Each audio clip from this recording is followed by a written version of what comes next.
Happy Friday, everybody, and welcome to day 4 of Red Wings development camp. We've got 2 more days of this today. We've got the 3-on-3 tournament tonight, and tomorrow we're going to be kicking things off at 11:30 a.m. for the red and white game. We're here at Little Caesars Arena in our main rink today, so it's going to be a really exciting day. You guys know I've been really excited for this 3-on-3 tournament, right? You guys are happy to be here? You're going to actually surprise everyone and be part of. You're going to be skating for which team? Team Howe, Team No, she's Lindsay? gonna be roughing Yeah, it. but She's remember gonna be what we roughing said it. yesterday, how they give guys that they're really interested in the lower numbers. I'm going to be the one with the numbers that go all the way across my back. The highest number possible. You'll have the first 4-digit number in Red Wing history. Digit number. Guys, we're joined today by Ken Kale, Art Regner, and Carly Johnston is with us today, your Red Wings reporter. Guys, let's talk a little bit about the week of development camp so far. We'll start with you, Art. What'd you think? Well, I thought that the first day, the guys that were here for the first time were, I don't know if they were intimidated, kind of had their stars in the eye. I mean, this is the best arena in the league. I mean, this is an NHL arena, and I think they were just kind of getting their their skates wet, so to speak. And I think as the days have picked up, the intensity has picked up. You know that Steve Yzerman has made it very clear, and some of these guys out here on the ice have a legitimate opportunity. There's jobs available on the Red Wings, and I think as they got used to the drills and got used to their environment, I think it's been pretty impressive. And I think that there's a lot of talent out there, which really shows they've been drafting a lot of players lately. And so you can see the talent level from previous development camps where they didn't have many draft picks, a lot of free agent invitees. This is a little bit different. Virtually everybody out there is a draft pick of the Red Wings. So I've been pretty impressed, Ken. I think what I like about it is everybody's bonding together. And these are guys that are going to grow up together as Detroit Red Wings. And they're going to play probably some of their career with the Detroit Red Wings. And I liked how hard they worked. They were competing well and competing hard. They're working at their skills, trying to get better. And they're all young, and that's what's good. You see the hope in their eyes, and one day they want to wear that red and white sweater. And so that's always a good thing.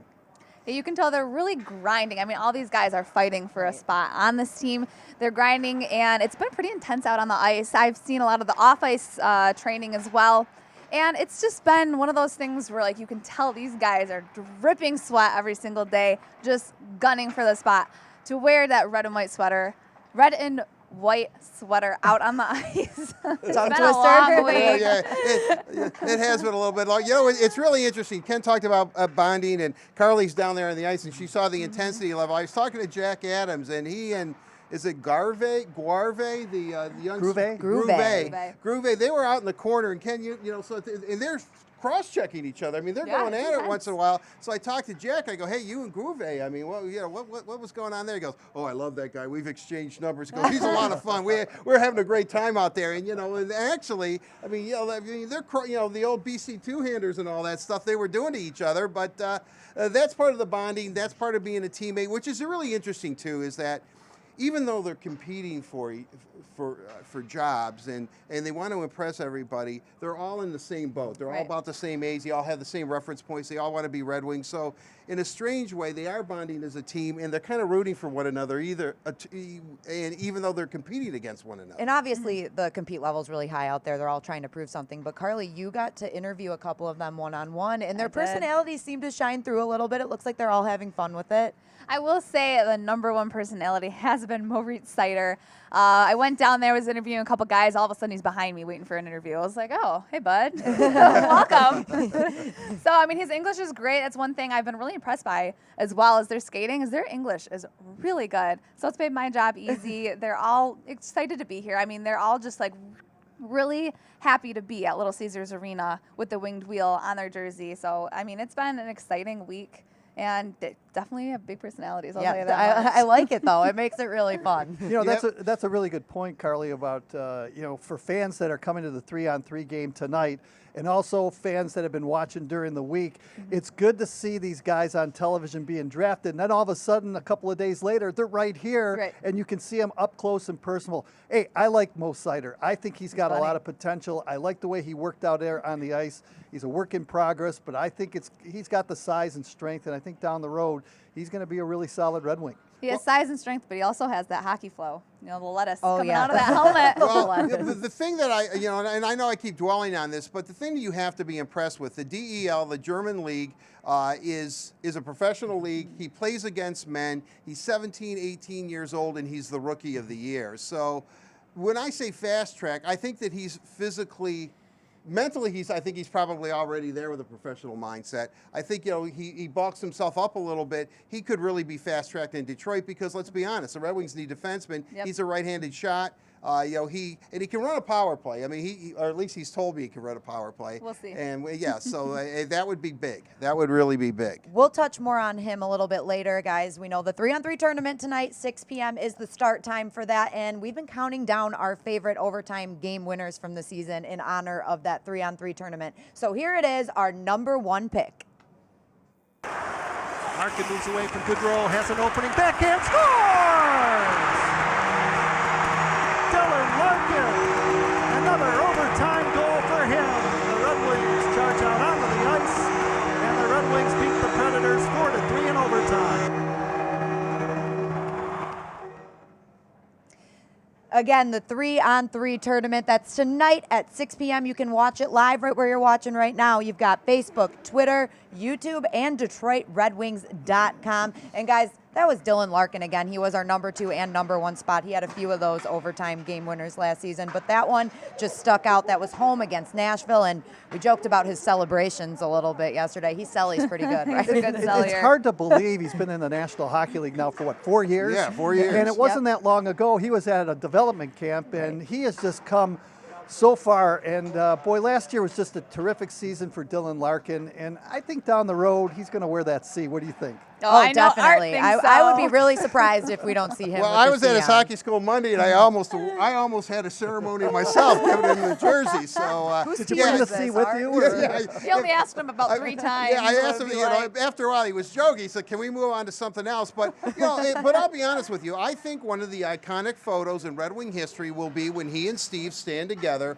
holding the Larkin jersey with the C on it. I mean, you can go back to the production line photo, and there's several of Gordy and Steve together, and you just look at it, and I think I would be stunned and I would be shocked if Dylan Larkin is the named captain this season. I mean, not only is he an absolute outstanding hockey player, he's got that, like, keep your head low, stay humble, but lead. You know, you don't have to lead with how you speak. You can lead on the ice, and it's just they have to have someone who's just out there talking to the refs and just leading the team, even if they have a bad game, just leading the team. You know, next game we got to come out here, and he's always saying that. Right. The interesting thing, and Carly, you were there, that he does say, and he said this at the end of the year on exit day when they take their picture, that the way the league is today, everyone kind of chirps or whatever, but you don't really need a captain in the room. It kind of polices itself. Right. It probably doesn't mean what it did at one time, unless, and you know this, Ken, unless you have to speak to the referees, because technically the only guy who can speak to the ref is somebody who has a letter on his sweater, and so he understands why he has it, and I think deep down he's looking forward to it. I mean, a kid from Detroit being a Red Wing captain, it doesn't get much better than that. We love the leadership that he's shown already, and definitely looking forward to him hopefully wearing that C very soon. We've got a lot of guys on the ice tonight that we are looking forward to see play 3-on-3. It's going to be such a fun tournament. So we all picked a player to watch. Carly, why don't you kick things off with yours? I picked Joe Veleno. I mean, I spoke with him earlier this week. Just speaking with him, not even seeing him on the ice, he just seems like he's come so far mentally. And I know he had just an outstanding season, 2018-19 season for Drummondville in the Q. He killed it. I mean, top 5 scorer in the league. 104 points, was it? Yeah, 104. Yeah, I mean, he's just been a breakthrough player, in my opinion. And speaking with him, he feels a lot more confident that he will be on this team playing in an NHL game, not just in the preseason. No, he wants to make the team. I mean, Joe Veleno is not my player, but I'm picking his team to win this tournament. I just want to go on record right now. I want to get that out. Yeah, I think he has a legitimate shot at making the Red Wings. I mean, Absolutely. he's a center. I think, Mo Seider was probably the best player available, and they needed him at 6 overall. But I also think it's a testament to what the Red Wings think about Joe Veleno and some of their young forwards. Not Because there picking were another still, one. because there were some high-end forwards still up there. I mean, there were some guys that are going to play in the National Hockey League, and the Red Wings went another way. I don't know this for a fact. Steve does not share information with me, unfortunately. Really? Not yet. You're not in his team meetings? Or no? What? I'm surprised, I'm right Art. on the door knocking, but He's gunning for he it. then draws the drapes, But no, but in all seriousness, I do think that they like Veleno a lot, Yeah. and I think that. He's a young man that, he's one of our bloggers in our Taking Flight series from the Q to the D, and I've talked to him all through the season. And the one number that's impressive, 104 points is impressive, 100 points in any league is impressive, but his plus, he wanted to be a 200-foot player. That's what Sean Horkoff worked on him with, and he is now, he was a plus 65. Plus That's 65 beautiful. I in mean, junior that's- hockey is pretty good. That's beautiful. And the thing about Joe Veleno, too, is even if he doesn't make the Red Wing team this year, it's a great experience for him to really go in and play in the American League and dominate in that league as well. 100%. Wait, so Art, who's your pick? Because you can't steal mine. Well, Joe Veleno Jr. No, Joe Veleno Part Jr. I would say that my pick is Gustav Lindstrom. I think with all the defensemen that they've drafted, he is kind of the forgotten man because he was drafted a couple of years ago. He had a great year in the Swedish Hockey League for Frölunda. He replaced a guy on that team by the name of Rasmus Dahlin. So I look at Gustav Lindstrom as someone who he plays with an edge. His uncle is Marcus Ragnarsson, right? And I actually remember him as a player. He has a little bit of grit. He patterns his game after that. And I said, "Are you sure you're Swedish? Do you have a little Laplander or something in you?" Because he has offensive skill, but he likes to play a physical game, and I think that he's somebody that the Red Wings, when they drafted him as the 38th pick overall in 2017, people were stunned. They said, "Well, where did this guy come from?" I think he was rated in the 200s or something, but he was moving up, and then a lot of players came up, a lot of scouts came up to the Red Wing table after they drafted Lindstrom and said, "Damn, we were going to take him, but you guys got yourself a good one." That's why I want to see what he does, especially 3-on-3. To talk too much about him throughout the streams this week, just because we didn't get to it. And I think I wanted to ask about him since he was drafted in 2017. We haven't seen too much of him. What do you guys think he improved on the most since he's been drafted? I think what's important is that the Red Wings need a defenseman that can come in and get lucky as far as making the team. That would be nice for a Gustav Lindstrom to come in and make the team. He worked on his overall strength and conditioning in the offseason, and he's got high-end skills. And for a defenseman who Art said likes to play a little bit of a rough type of game, an edgy type of game, I think that's what the Red Wing fans really want, and I think that's what management wants too. They want guys that are going to go in there and compete hard, win battles in the corners, and take players out. Well, Ken, why you have the floor? Why don't we move on? Your player to watch. Well, I think he's playing with Veleno. I'm not sure, but I'm going with goaltender Filip Larsson. And we talked about him a couple of days ago, and I just think that if he continues to improve, he could be the Red Wing goaltender of the future. Let's face it, Jimmy Howard, Jonathan Bernier, they're getting up in age. This is a great opportunity. It all starts with this development camp. Now, Larsson was battling some injury issues when he was in college, but he finished out the year really solid last year. He did well in the playoffs. That save percentage is up there. He had a couple of shutouts as well. So I'll be watching him closely. And again, I really hope he has a great season this year. Won't be with the Red Wings, but if he continues to improve down the road, he could be your goaltender of the future for the Wings. I mean, maybe he could be the next Benny, taking the Red Wings to the Stanley Cups. I mean, an outstanding rookie winning the Stanley Cup Finals. Well, right. If you look at it this way, if he's able, and I think the plan is for him, obviously he's going to go to Grand Rapids. If he wins that #1 job in Grand Rapids and plays a lot of games, and again, Jonathan Bernier and Jimmy Howard, no ill will towards you guys, but if one of them goes down, if he's Grand Rapids starting goaltender, I would imagine he'd be first call up. Right. He might actually come and see some playing time next year. I like him because he has that old thing, the moxie. I mean, he wants to be the Red Wings starting goaltender.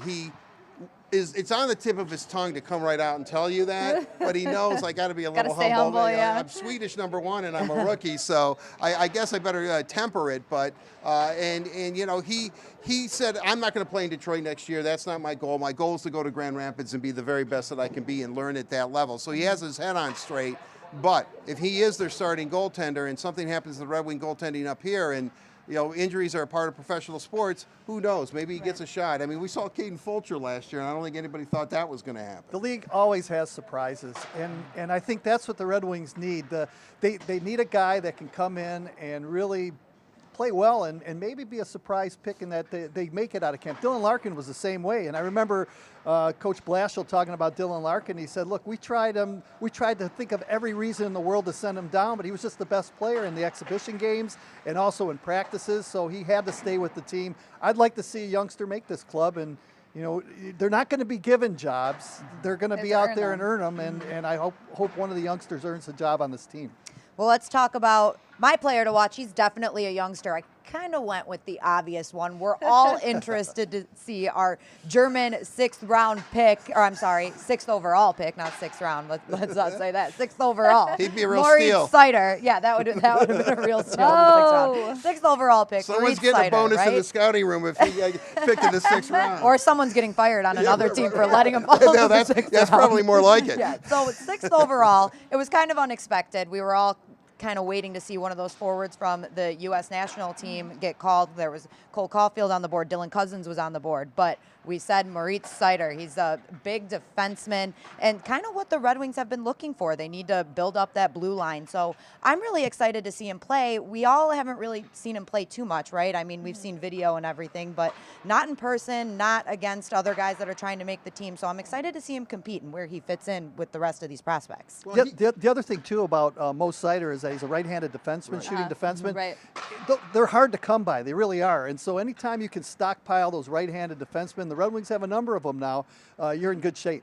Yeah. Right, and he kept moving up draft boards. At the beginning of the year, when you look at all the reports, he was mentioned, but he was in the 40s or 50s, and by the end of, you know, he was in the top 15. And, you know, I like the way when you go to these drafts, everybody gets up there and says, hey, you know, I want to say hi to Aunt Bessie from, you know, Vernon, BC, and thank you, Vancouver, and everybody at our watch party. Steve got up there, made sure that everybody was set behind him, turns around and says, Detroit Red Wings select. I mean, Yeah, boom, I was nothing going to get say, it I quick, love that quick too. enough. We Straight had to the that point. draft party going on, and Carly and I were sitting in the crowd just waiting. We're like, oh my gosh, we want to get to pick 6 so bad. And we were waiting for all the thank yous and everything. And Eiserman was like, bang. Boom, and yeah. I'm like, oh, there you go. I like All it. business. I already like it. Apparently, He's all business, he wanted to make that 6th pick right Yeah. away too. Yeah. But I mean, it was just kind of funny because before that, the previous 5, you know, you know, it was like a litany of everybody they knew, Right, and right. you know, and we're sitting there and everyone's going, gosh, this is going to go on forever.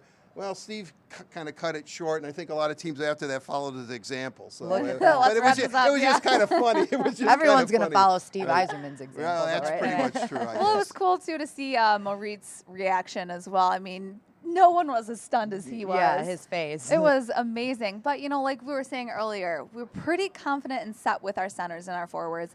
So it was almost like we needed that defenseman. And when Byron went, we were like, who are we going to draft? Carly, you're right. When Byron went, you know, the conventional wisdom was, okay, the top 10 at least is so forward heavy Yeah. that if he didn't fall, if Bo and Byram didn't fall to the Red Wings, they would probably, just because there's so much high-end talent and skill on the forward core, the Red Wings were going to take another forward. Now, I'll say this, and this is pure speculation on my part, if Kirby Doc would have fallen and would have been there at 6, who was taken 3rd by Chicago, maybe they would have taken a right-handed shooting 6'4" or 5 center, but he wasn't. And I think at that point, Steve looked at it, or the Red Wings, I should say, look at it, and you know, and they decided he's not going to be there at 35. We can't.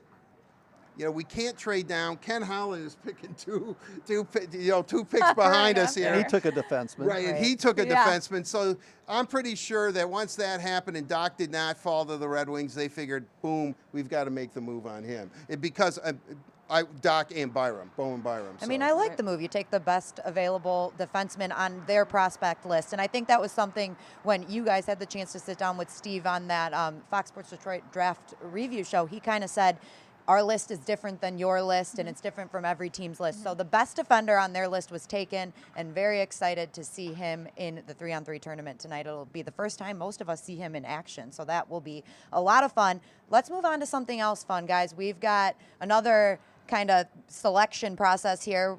Our schedule came out, the Red Wings schedule came out last week, and each of us have selected a home game that we think you need to have your eye on, and you definitely need to be at, because they're going to be a ton of fun. My first one, I'll start this one off.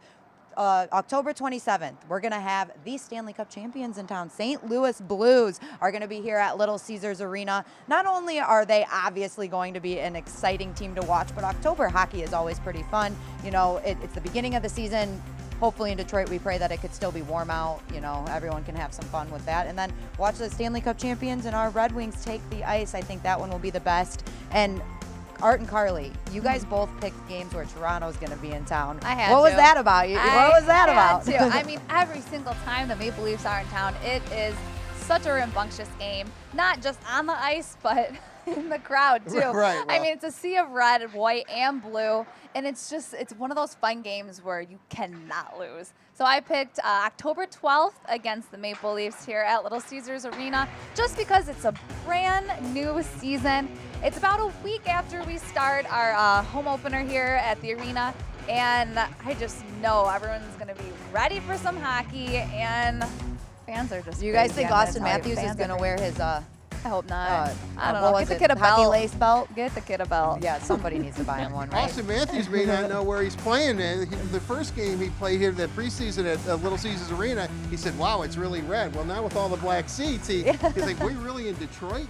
My question's going to be, will Mitch Marner be a Maple Leaf? that's a good I mean, question. is somebody going to That's a give good him an offer and then he goes somewhere else for 4 draft picks, or what's going to Could he be happen? a Red Wing kid? Is that what you're saying? I don't know. I'm Yeah. just saying that the Leafs want to sign him, but do they have the cap space to fit him in? I think at this point, the whole gentleman's agreement about not signing players to offer sheets, I think that's out the window this season. Yeah. I think, in a hard It's a cap free-for-all. league, the way it is, Toronto's under a crunch. I think for sure that, and Marner's playing it right. I mean, he's listening to the teams, he's seeing what happens.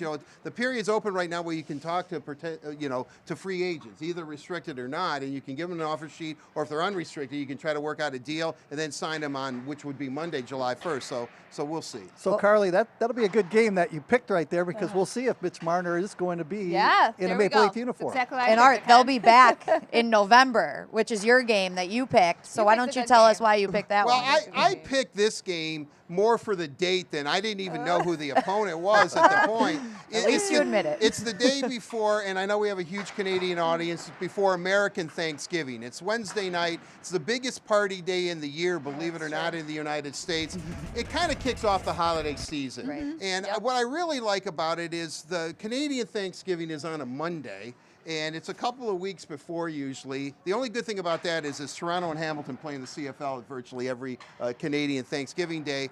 But we as Americans that are enjoying the game in the stands, well, we have the next day off. Actually, we have like a big, long 4-day weekend. So as our Canadian brethren, all those Leaf fans chanting, "Go Leafs, go," we can say, hey, you got to be at work tomorrow. The clock is gotta go. moving here. Yeah. We're Get outta here. We're going to be partying. Yeah, this is a holiday for us. But, I always have liked that game. Anything like that, the Wednesday, the Thursday, before Thanksgiving. But what I also like is I think I've always felt this, and maybe growing up in Detroit watching Hockey Night in Canada my whole life, I think the Leafs are Detroit's biggest rival in hockey. I agree. And That's why I just, maybe because it's a border city and we're so close, and Windsor is practically an American town. Until I was 18, I thought that Ontario was like the 51st state. But what I like about it is when you look at the season series or the lifetime series, it's almost 500. Now each team's record against each other is a little better than the other team claims, but